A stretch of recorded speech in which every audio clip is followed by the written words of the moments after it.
नमस्कार। जैसा कि मैं श्रीमद् भागवत पुराण की कथा का शुरुआत कर चुकी हूँ। प्रथम स्कंध में हम लोग हैं और 3 एपिसोड को मैं अपलोड कर चुकी हूँ। ये चौथा अब मुझे कल ही करना था 10 तारीख को, लेकिन कुछ निजी कार्यवश मैं कर नहीं सकी। तो अब ये जो एपिसोड है मेरा सोमवार यानी आज से मॉर्निंग में 6:30 से 7 के बीच में अपलोड किया जाएगा और आप लोग इसका आनंद लें। तो चलिए, उसमें मैंने 3 एपिसोड में बताया कि भगवान के तत्व, महत्व और श्रीमद् भागवत गीता का क्या लाभ है उसको सुनने से, और भगवान के अवतारों का संक्षिप्त वर्णन चल रहा है। जैसा कि 3 अवतारों का वर्णन मैं बता चुकी हूँ, चौथे अवतार में हम लोग प्रवेश करेंगे। तो मंगलाचरण करते हुए भगवान का ओम नमो भगवते वासुदेवाय नमः। ओम नमो भगवते वासुदेवाय नमः। भगवान इस पृथ्वी पर कली काल में क्यों अवतार लिए, और जब भक्त परेशान हो जाते हैं दैत्यों के आतंक से, तो मनुष्य परेशान हो जाते हैं, सज्जन पुरुष परेशान हो जाते हैं, तब भगवान अवतरित होते हैं, उनको अवतार लेना पड़ता है। उस समय भक्त के मन में जो इच्छा होती है कि ईश्वर किस रूप में मुझसे मिले, तो वो 2 लाइन में सुनाऊंगी भजन के माध्यम से। वैसे जो ये भागवत पुराण है, मैं कविता में ढालने का कोशिश की हूँ, मैं कविता लिखती हूँ, इसलिए चलिए सुनिएगा कि कैसे भक्त कहते हैं। नरसिंह अवतार में हिरण्यकश्यप जो था दैत्य था, और उनका ही बेटा जो था प्रहलाद, भक्त प्रहलाद, आप हम सभी ने सुना है। भक्त प्रहलाद भगवान विष्णु के बहुत बड़े भक्त थे। तो उसके पिताजी ने उसको बहुत सताया, क्योंकि वो नहीं चाहता था, वो चाहता था केवल मेरा ही भक्ति करें। तब भक्त प्रहलाद भगवान को, जब उसके पिता ने एक कमरे में उसको बंद कर दिया, जब वो भगवान की भक्ति नहीं छोड़ा, श्री विष्णु करता रहा, तो उस समय प्रहलाद को उसके पिताजी ने नजर बंद करके एक कमरे में बंद कर दिया, खाना पीना भी नहीं दिया। तो उस समय वो भगवान को पुकारते हैं और कहते हैं, जरा सामने तो आओ मेरे भगवन, भक्त की ये बड़ी आस है, ओ सारे जहां के परमेश्वर, भक्त प्रहलाद की ये आवाज है, मेरे सामने तो आओ मेरे भगवन। भला क्यों ना हो, छोटी सी उम्र में अगर भक्ति का रोग लग जाए, तो भगवान भी इस बात को समझते हैं कि किस प्रकार भक्त की रक्षा करना चाहिए।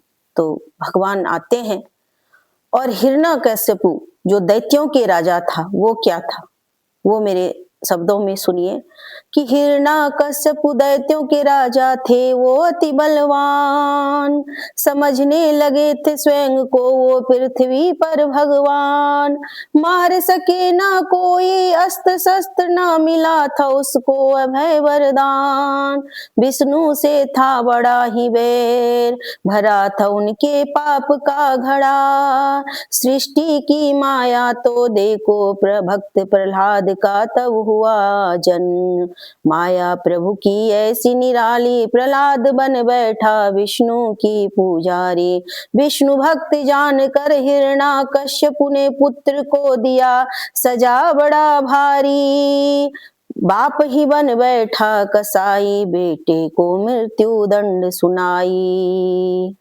जब मृत्यु दंड सुना दिया, तब प्रभु प्रकट हुए, तब प्रभु प्रकट हुए, फाड़ कर खंभा, भक्त प्रहलाद की जान बचाई, श्रीमन नारायण नारायण श्रीमन नारायण हरि हरि। ये नरसिंह अवतार में भगवान आके हिरण्यकश्यपु को अपने गोद में बिठा के और ऐसे फाड़ दिया दांत से और उस दैत्यों का अंत कर दिया। तब प्रभु 5वें अवतार वामन अवतार में आए और कहते हैं उस वामन अवतार में सतयुग में राजा बलि थे। बलि जो थे वो पूरा स्वर्ग लोक पर ही अधिकार जमाना चाहते थे और उस समय प्रभु ने वामन अवतार लिया। कहते हैं ना, जब भगवान की दैत्यों से जब ठन जाती है तो छल बल कल से दुनिया चलती है। तो प्रभु ने छल करके वामन का रूप लिया और जब राजा बलि यज्ञ कर रहे थे उस समय अपना वो रूप लेके वो यज्ञशाला में पहुंचे, क्योंकि किसी दैत्य में अगर बुराई होती है तो कुछ अच्छाई भी होती है। वो बहुत बड़ा दानी भी था और बड़ा ही वचनबद्ध तरीके से काम करता था। जब कभी किसी को वचन देता था तो उस वचन पर वो अमल करता था। ये बात भगवान को सबको पता था। तो भगवान वामन का रूप लेके गए उनके यहाँ और उन्होंने पहले ही कहा कि आप तो इतने बड़े दानवीर हैं और अगर आप मुझे कुछ दान में दे सकते हैं तो दीजिए। मैं आपके द्वार पर भिक्षुक के रूप में खड़ा हूँ।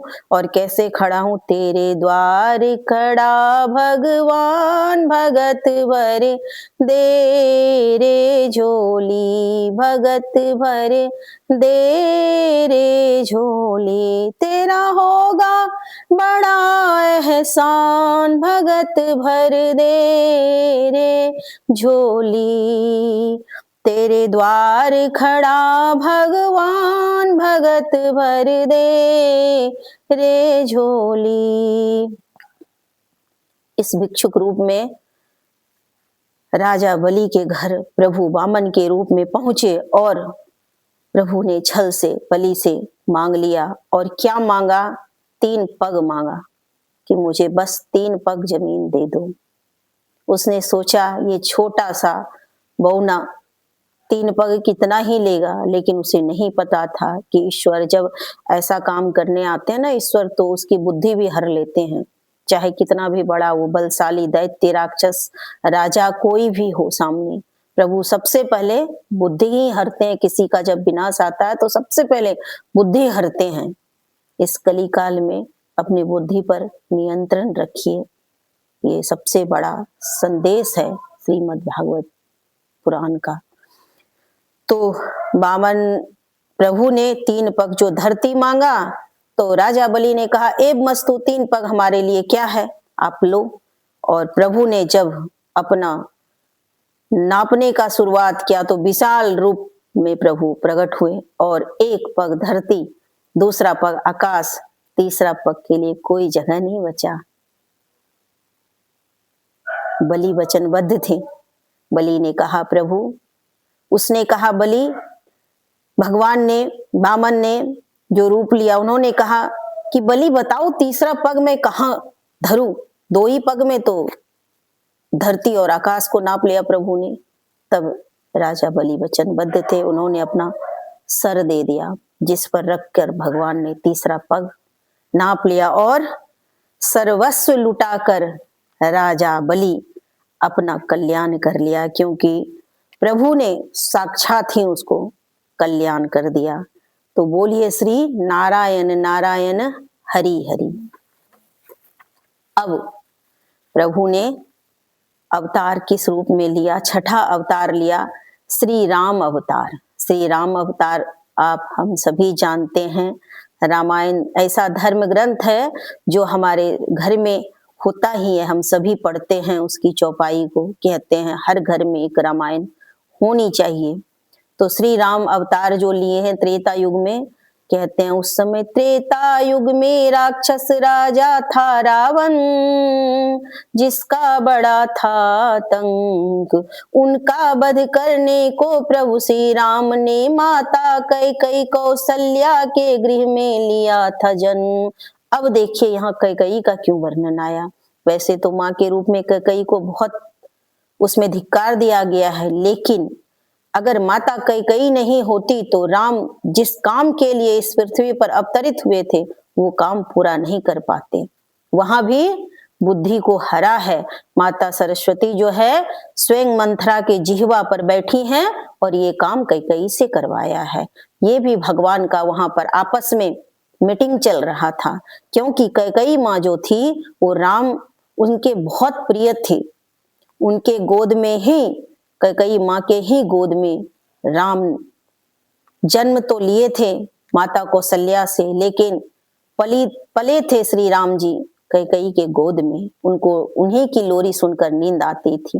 भला वैसी माँ क्यों भगवान के लिए 14 वर्ष वनवास मांगेंगे। लेकिन उस समय भी भगवान ने बुद्धिमती फेरी थी। सरस्वती जिह्वा पर मंथरा के बैठी और ये कहलवाया कि राम को वनवास हुए 2। राम कथा शशि किरण समाना, संत चकोर करही जही पाना। राम कथा शशि किरण समाना। अब पिता की आज्ञा से श्री रामचंद्र जी वनवास गए और अपनी सन्यासी का जीवन यापन किया। 14 वर्ष वन में बीते प्रभु के। सीता माता का हुआ हरण, तब प्रभु ने राक्षस रावण का किया था अंत। बोलिए श्रीमन नारायण नारायण हरि हरि। अब भगवान ने यहाँ 6 अवतार के रूप में जन्म लिया और राक्षस का अंत करके प्रभु ने जो सज्जन पुरुष थे उसकी रक्षा करी। अब यहाँ प्रभु जो लेंगे अवतार वो लेंगे कृष्ण अवतार, जो द्वापर युग में आके प्रभु ने कृष्ण अवतार लिया। उस कृष्ण अवतार की कहानी जो है ऐसे है कि द्वापर युग में श्री हरि ने कारागार में अवतार लिया, लीला रचकर किया सबका कल्याण। कभी गिरवर कभी नटनागर, कभी भूलोक का किया उद्धार। कभी गिरवर कभी नटनागर, कभी भूलोक का किया उद्धार। जब मुरलीधर ने बंसी बजाई, राधा संग राच रचाई। सबके मन में बसे कन्हाई, कंस युद्ध करके प्रभु ने दिया अर्जुन को गीता का ज्ञान। ये है गीता का ज्ञान, ये है गीता का ज्ञान। बोलो श्रीमन नारायण नारायण नारायण। और इस प्रकार प्रभु श्री कृष्ण भगवान ने अवतार लेकर द्वापर युग में कंस का वध किया और गीता का उपदेश भी दिया, जो श्रीमद् भागवत पुराण में एक अंश है, उसको भी हम लोग जानेंगे। अब जो प्रभु का 8वां 9वां और 10वां अवतार है उसके बारे में हम लोग कल जानेंगे और उसकी चर्चा जो है आंशिक रूप से हम कविता के माध्यम से आप लोगों को सुना रहे हैं। और कैसा लगता है मेरा ये, आप लोग अपना जरूर श्रद्धापूर्वक कमेंट्स दीजिएगा। मैं आशा करती हूँ कि एक नए रूप में कविता के माध्यम से ढालने की कोशिश की हूँ। बाकी कथा के रूप में और आगे जानेंगे। आज वाणी को मैं विश्राम देती हूँ और श्रीमन नारायण नारायण हरि हरि कह के